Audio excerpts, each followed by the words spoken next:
Barry's is a young bee who's just finished college, and he's feeling pretty disappointed with his future. After all the years of studying, he expected to be excited about his job.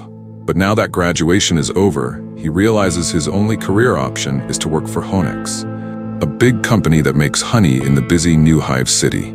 At first, Barry thought this would be the dream job for him, but the reality is far from what he imagined. The idea of spending his whole life in a factory, making honey over and over again, doesn't seem as appealing anymore.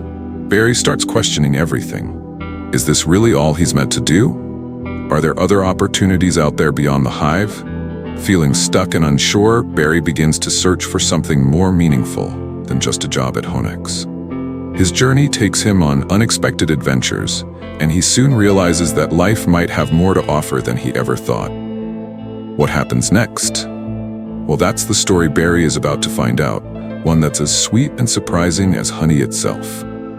Barry's, the curious young bee, finally decides he's had enough of the predictable life in the hive. Tired of the same old routine of making honey, he dreams of something bigger, something beyond the limits of New Hive City. So one day, he takes a bold step and flies out into the world, Manhattan, to be exact. The bustling city is full of strange sights and sounds, completely different from the calm, organized world he's used to. But Barry is excited. He's finally free to explore. As he flies through the streets, he accidentally lands in a flower shop and meets Vanessa, a kind-hearted human florist. Vanessa is instantly intrigued by this little bee with big dreams, and they strike up a conversation. Things quickly get complicated when Vanessa's boyfriend, Ken, shows up. Ken is terrified of bees and is allergic to their sting, so when he sees Barry buzzing around, he panics. He's so scared that he tries to swat Barry away, convinced that the bee is out to get him. Vanessa, who has a soft spot for Barry, tries to calm Ken down and protect her new bee friend. But every time Ken appears, it's a race against time for Barry to escape his attempts to chase him away.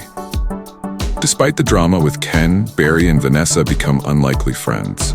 Barry is fascinated by how Vanessa talks about flowers, her passion for them, and the beauty of the world she lives in.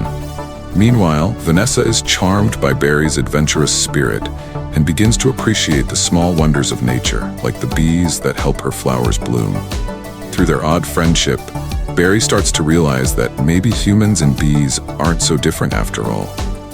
They both have dreams, fears, and a desire for more in life. What started as simple curiosity quickly turned into a troubling discovery.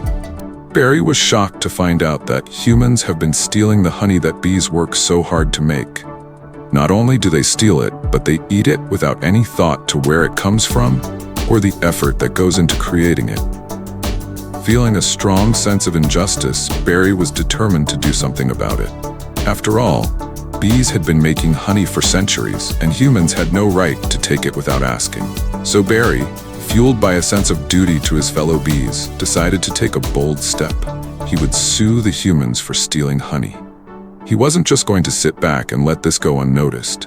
Barry was going to file a class action lawsuit, a move that no bee had ever tried before. In his big lawsuit against the humans, Barry finds himself up against a tough opponent. Leighton T. Montgomery, a slick lawyer who's defending the companies stealing the honey. At first, Leighton is skeptical about Barry's ability to even be a part of the case, questioning if a talking bee can really take legal action. But Barry confidently confirms, "Yes, I'm a talking bee," and stands his ground. To make his case stronger, Barry comes up with a bold and unusual plan. He knows he needs to prove just how serious the honey theft is, so he brings in some backup. Barry sends a bear into the courtroom, hoping to scare Leighton and show just how dangerous the situation really is. The bear causes chaos, knocking things over and startling everyone in the room. It's a dramatic move, but it's exactly what Barry needs to drive his point home. With the bear's arrival, Barry aims to show the court that if humans continue to steal honey, they could be putting the entire bee community, and even themselves, at risk. On the second day of the trial, Leighton, the lawyer for the honey-stealing companies, gets frustrated with how slow things are moving. He asks why they're not making any progress. Just then, he pulls out a farming tool used for harvesting honey, a tool that harms bees in the process.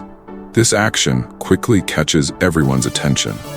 It's a powerful moment that shows just how dangerous the situation is for the bees.